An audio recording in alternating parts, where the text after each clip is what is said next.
My name is Erwin Loh, and I'm the Group Chief Medical Officer for Simmons & South Australia.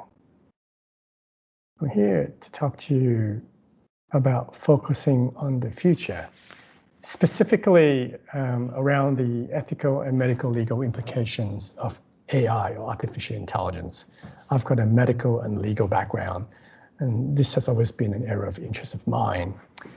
Now, this is a painting that shows in the 17th century how surgery had evolved from barbers, people who were actually not graduates of medicine at the time. And it's a reflection of how medicine has changed since then, and how medicine will continue to change. And my interest really in my role as a medical manager and leader is around the changing role of doctors. So I've written about the future of medicine and the impact of technologies such as artificial intelligence on what happens to doctors in general. In particular, the rise of AI and how it will change medicine. And I know that at St. Vincent's, we do quite a bit of research around AI in particular. But one of the thoughts is where one of the fears in a lot of industries is that AI might actually replace a lot of occupations and people's roles. And is this the same for doctors? One of the things as well is that AI may change the way we practice, and there are ethical implications for us. So as an example, for over 50 years, people have been doing lots of research around suicide prevention. And there was a meta-analysis of 50 years of this research that was published that showed that, in fact, after so much research around suicide, we are still no better than chance in trying to predict suicide. It's flipping a coin, because if a psychologist or psychiatrist sees someone and asks them, are you suicidal? They can say yes and they can say no, but you can't, it's really difficult to predict. Having said that, there was a study that was published a few years ago, a couple of years ago now, that used machine learning to look at electronic health records. And this is not even talking to the patient, this is just looking at the health records, that was able to predict whether, up to 80 to 90% accuracy, whether someone would attempt suicide within 2 years, or 92% accuracy if they would attempt suicide within the next week. So AI has that ability to predict suicidality. And in fact, a lot of social media companies like Facebook and Twitter now uses algorithms to try to pick whether someone is suicidal and to potentially refer them for help. But this prediction ability of AI has been applied in predicting Alzheimer's, looking at PET scans in the brain, predicting Alzheimer's, looking at speech patterns. There's research around looking at people's speech again, and being able to predict depression, looking at people's voices and being able to diagnose PTSD. So, and in another study, being able to predict psychosis as well.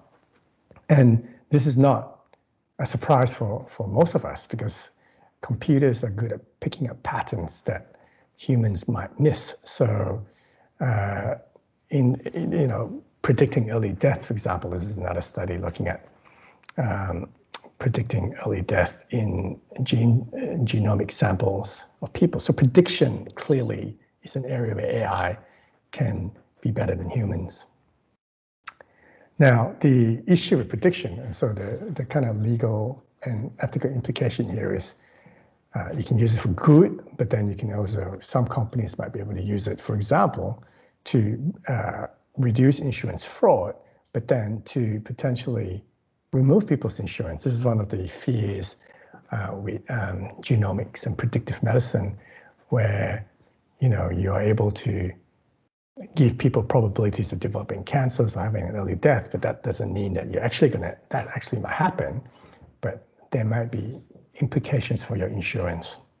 So this whole area is emerging, the use of predictive capabilities in insurance. And this becomes even more so now with the rise of wearable technologies, sensors.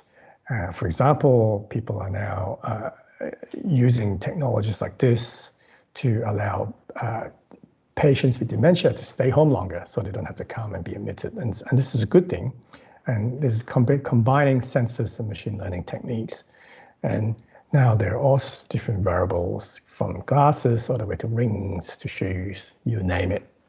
You can add a sensor. And the analogy here is your body becomes like a car. So the modern car has sensors everywhere. And if something goes wrong, the car tells you with a indicator or an alert. And so similarly with human beings, this can happen and help you, prevent you from getting problems. I've got an Apple Watch, and my Apple Watch can now tell me if I get an arrhythmia, for example. But the implication here is, what does this mean for your privacy? Because that data goes somewhere, and how is the data being used? How is Apple using my heart rate data, for example? So privacy is clearly an issue. We know that big tech companies like Google, when they were partnering with the NHS in the UK, breached privacy laws there. This becomes even more important when it comes to devices that people have at home, like smart speakers. So smart speakers, smartphones are always on because they need to listen all the time. And so, because they're always on, they're always recording. And, there have been cases now where the authorities have subpoenaed recordings to try to solve crime, like murders. But this goes to privacy. How private the things that you say at home. This then becomes even more of an issue when we look at direct brain-computer interfaces. Again, at St. Vincent's, but also in a lot of other health services, people are putting electrodes into the brains to help people see, to help people hear. But this direct brain interface means that, again, there are privacy issues, because the interface might be two-way. You can send information into the brain, but the brain can send information out. And so there are privacy implications as well. Then when you talk about privacy and surveillance, we know now that there's technology analyzing CCTV, for example, with facial recognition, and now gait recognition. People can actually tell who you are through your gait. So surveillance is becoming more automated through AI. And in China, people might have heard about this. China has now has a social credit system where there is an app, and you have social credits depending on whether you're doing a good thing or a bad thing. But you're under surveillance all the time in China. So they actually know where you are and can tell what you're doing. And so is this the future for society? In America now, there is predictive policing, where different police departments are working with companies to try to predict where crime might be happening, and then to deploy policing efforts. This can potentially be applied in medicine, where do we want to apply resources? But there are all sorts of potential biases in this, potential for discrimination. So, as AI moves into the criminal space, there are implications for us. One of the implications is this. For some of us who've grown up in the 80s, you might remember a software called ELIZA, which is a very simple question and answer thing, where it put ELIZA on your IBM XT or Apple pretends to be a person, and you talk to it. And this is kind of like the Turing test, which is a test where, if a computer acts in a way where you can't tell if it's a computer or a human, then it passes the Turing test. It's as smart as a human, maybe. And so, there are potential implications for us So this is, I'm looking for something on May 3rd. so that was an example from Google, an app that they released a few years ago called Google Duplex, which can book appointments for you. But the key here is that the people on the other side have no idea there is a computer talking because it's so real. And so one could argue that Google Duplex has passed a Turing test. What about this example?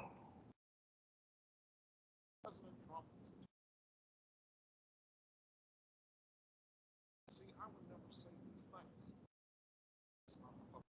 But someone else would. Someone. Dangerous time. So that is an example of deepfake AI. So where someone can impersonate someone else almost to perfection using artificial intelligence technologies. And so that wasn't Obama speaking, it was someone else. But this is being applied potentially and can be used for fake news. As you can see there in pornography, where people put other people's faces on. And so it's a real issue. So this is, again, moving into the criminal space of impersonation, using AI to impersonate. There was a case recently from overseas where people use deepfake AI to impersonate someone's voice. They fake the voice of a CEO to steal money from a company by, pretending to be a CEO saying, please send the money to this account. So it's happening. Where all of us kind of operate in is what happens when we start to use AI to make diagnosis. AI is now complementing decision support systems. It's being integrated to EMRs. It's helping us, giving us results, pathology results, and recommending to us treatments, potentially.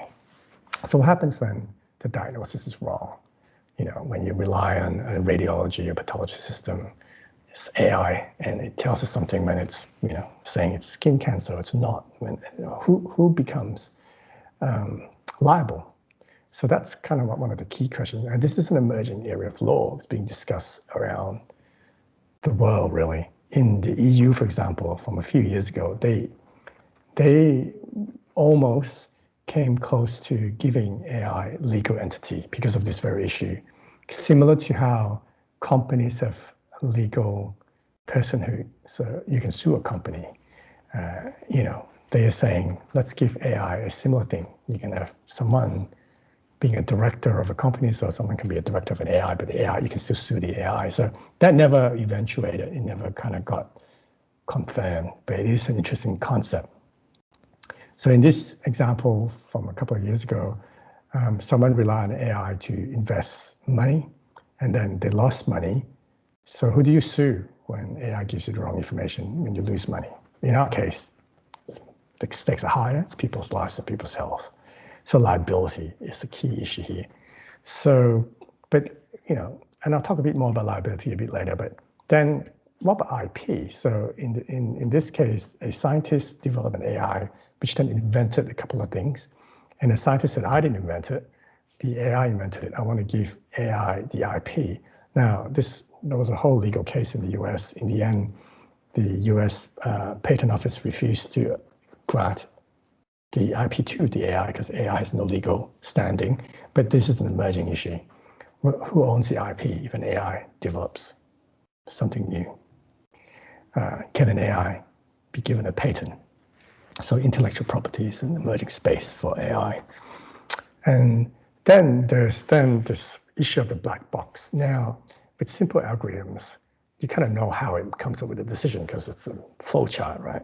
But with newer AIs, machine learning, deep learning AIs, where you're relying on neural networks that operate like the brain, the AI actually learns from a data set, and then it makes decisions. But there is this black box. You actually don't really know exactly how it makes a decision. So if it's, a lot of it's to do with the data set. So if you give it good data, it might make good decisions. But if there's something in the data that skews it, gives it a bias, you may not know why it's met the AI. So can we really trust AI if we don't know how it works? And a good example is in the NHS, or in the UK. They were relying on machines to make decisions around welfare payments, and some of the decisions seem weird. And so, the robo-debt issue recently is a great example in Australia, where we're relying on machines to make decisions. And if the decisions are wrong, we may or may not know why. So there's this black box that we need to understand. And the issue of accountability, if the AI makes the wrong decision, who is accountable?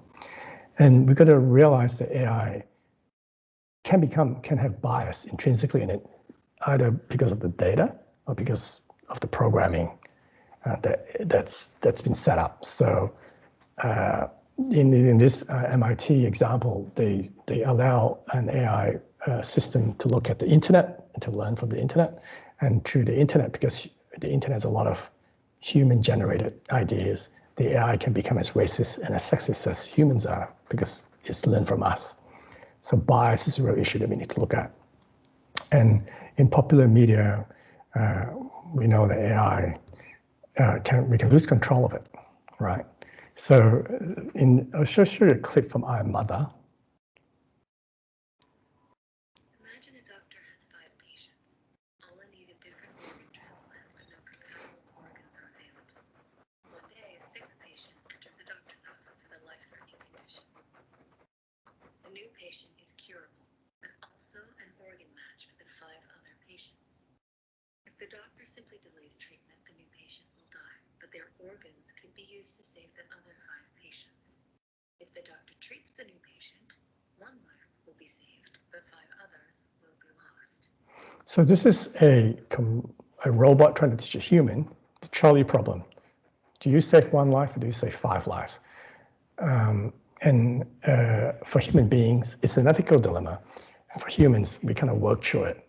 But what happens for a robot? And you might think it is very hypothetical, it's a rhetorical question. It can never happen in real life. But a good example of how this can play out in real life is with self-driving cars. So if you have a self-driving car, should the self-driving car save the driver or the passenger? Should the self-driving car kill the baby or the grandma? Who decides? And so there are serious ethical issues that can arise with AI decision making.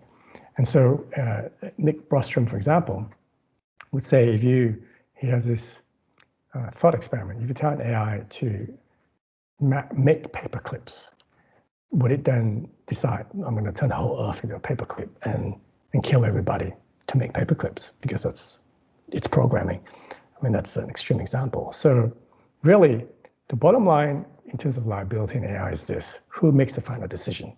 So at the moment, the military has got drones that can shoot missiles and kill people, but usually there's a person on the other side saying, yes, do it. The military now, and particularly in the US, are trying to get to a point where let's just let the drone make the decision, because if you put a human being in between a machine and the outcome, a human being is always going to be slower. Let the machine make the decision. So let's just say we allow the drone to make the decision to kill someone, and they kill the wrong person. Who is at fault here? And that's kind of the analogy in medicine. So a few years ago, there was an autonomous robot that beat humans in terms of suturing, and then a couple of years later, it beat humans in terms of cutting. And now we know that there are all sorts of robots doing all sorts of things for surgery, and without humans kind of intervening. So who is making the decision? And I suppose that's the bottom line.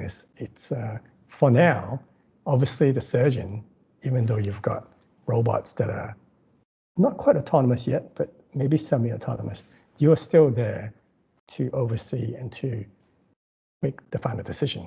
But I think the time will come when robots will make the final decisions, and that's when it's going to be interesting. So I'm going to summarize now.